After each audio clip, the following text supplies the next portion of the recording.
तो आज हम गहराई से बात कर रहे हैं रिश्तों पर। हमारे पास जानकारी कई जगह से है, कुछ लेख हैं, एक्सपर्ट्स की सलाह है और कुछ रोजमर्रा के तजुर्बे भी हैं।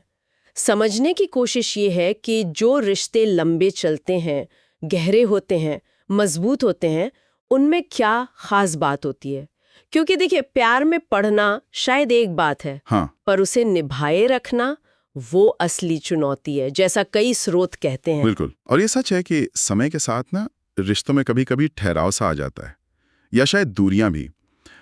ये नॉर्मल है। हाँ, लेकिन जो अच्छी बात है वो ये कि अगर हम थोड़ी कोशिश करें, सही जानकारी हो, तो रिश्तों को बेहतर बनाया जा सकता है, जिंदा रखा जा सकता है। तो आज यही समझना है कि वो कोशिशें क्या हैं, वो कौन से कदम हैं। हाँ, बिल्कुल, इसी पर बात करेंगे। चलिए, तो सबसे पहली बात जो लगभग हर जगह, मतलब हर स्रोत ने कही है, वो है कम्युनिकेशन, संवाद। पर ये सिर्फ बातें करना नहीं है, राइट? नहीं, बिल्कुल नहीं। इसमें गहराई है। देखिए, खुलकर और ईमानदारी से अपनी ज़रूरतें बताना, अपनी इच्छाएं, अपनी भावनाएं, ये बहुत ज़रूरी है। एक बहुत इंटरेस्टिंग बात सामने आती है कि आपका साथी आपका मन नहीं पढ़ सकता, है ना? हाँ, ये तो है। तो खामोशी जो है ना, वो अक्सर गलतफहमियां पैदा कर देती है, और आजकल की भागदौड़, या भरोसे की कमी। हाँ, या भरोसे की कमी, ये सब बातचीत में रुकावट बन सकती हैं। और एक चीज जो मुझे बहुत अहम लगी वो ये कि सिर्फ अपनी कहना नहीं, बल्कि दूसरे को समझने के लिए सुनना। Active listening. हाँ, हाँ, जैसे एक रेडिट अनुभव बताता है कि जब पार्टनर परेशान हो तो फौरन कोई हल देने के बजाय बस उन्हें सुनना, उनकी फीलिंग्स को मानना, वो ज्यादा असर करता है। बिल्कुल सही। और यहीं से हम आते हैं विश्वास पर, ट्रस्ट। ये तो किसी भी रिश्ते की बुनियाद है। हाँ, नींव है, बिल्कुल। कई सारे लेख इस पर जोर देते हैं, और विश्वास बनाने के तरीके भी साफ हैं, जैसे जो कहूँ वो करो। हाँ, कथनी और करनी में फर्क ना हो। एग्जैक्टली। अपनी गलतियां मानो, और ये मान के चलो कि साथी का इरादा आपको तकलीफ देना नहीं है आमतौर पर।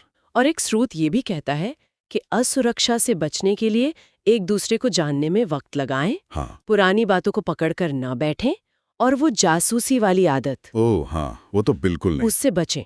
विश्वास बढ़ेगा तो इनसिक्योरिटी अपने आप कम होगी। तो ये दो पिलर हो गए, संवाद और विश्वास, मजबूत। हाँ, और इसी मजबूत नींव पर बनता है वो गहरा जुड़ाव, वो करीबी, इंटीमेसी जिसे कहते हैं। और ये साफ किया गया है कि इंटीमेसी सिर्फ फिजिकल नहीं है, बिल्कुल नहीं, ये इमोशनल है, मेंटल है, एक कनेक्शन है। जो आपसी समझ और सुरक्षा को और बढ़ाता है। हाँ, और इसे बढ़ाने के बड़े प्रैक्टिकल तरीके भी बताए गए हैं, जैसे क्वालिटी टाइम निकालना, बहुत जरूरी।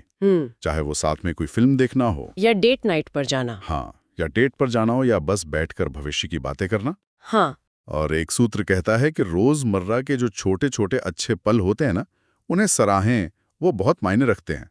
और एक और बात है, खुद के शरीर को लेकर पॉजिटिव महसूस करना, और अगर कोई पुरानी चोट है मन में तो उससे उभरना, ये भी इंटीमेसी को आसान बनाता है। सही कहा।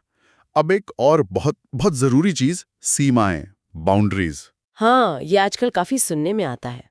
और ये स्वस्थ रिश्तों के लिए उतनी ही जरूरी है जितना कि कम्युनिकेशन या ट्रस्ट। सीमाओं का मतलब क्या है? मतलब अपने एक लक्ष्मण रेखा तय करना। हाँ, बिल्कुल। ये जानना कि आपके लिए क्या ठीक है, क्या नहीं, क्या स्वीकार है, क्या नहीं, और इसे साफ साफ लेकिन तमीज से बताना। ये अपने सम्मान के लिए है, अपनी जरूरतों के लिए। बिल्कुल। और दूसरे की सीमाओं का सम्मान करना, ये आदर दिखाने का एक तरीका है। और हाँ, अगर कोई बार बार आपकी सीमाएं लांघ रहा है, तो ये भी एक विकल्प है कि आप खुद को उस सिचुएशन से हटा लें, अपनी मानसिक शांति के लिए। अच्छा, अब आते हैं टकराव पर।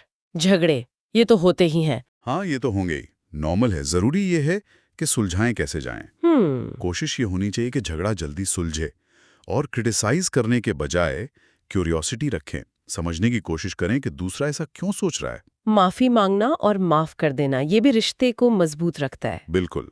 और परफेक्शन पर नहीं, ग्रोथ पर फोकस करें। और इसमें एक साइंटिफिक एंगल भी बड़ा दिलचस्प है। अच्छा। हाँ, कुछ रिसर्च बताती हैं कि प्यार दिमाग के रिवॉर्ड सिस्टम को एक्टिवेट करता है, जैसे कोई नशा। अरे, लेकिन जो लंबे स्वस्थ रिश्ते होते हैं वो सेरोटोनिन से जुड़े होते हैं, यानी खुशी और सुकून वाला केमिकल। तो मतलब ये सिर्फ फीलिंग्स नहीं है, इसके पीछे दिमाग का विज्ञान भी है। बिल्कुल। तो इन सब बातों का सार क्या निकलता है, निचोड़ क्या है? और अपनी और दूसरों की सीमाओं की समझ।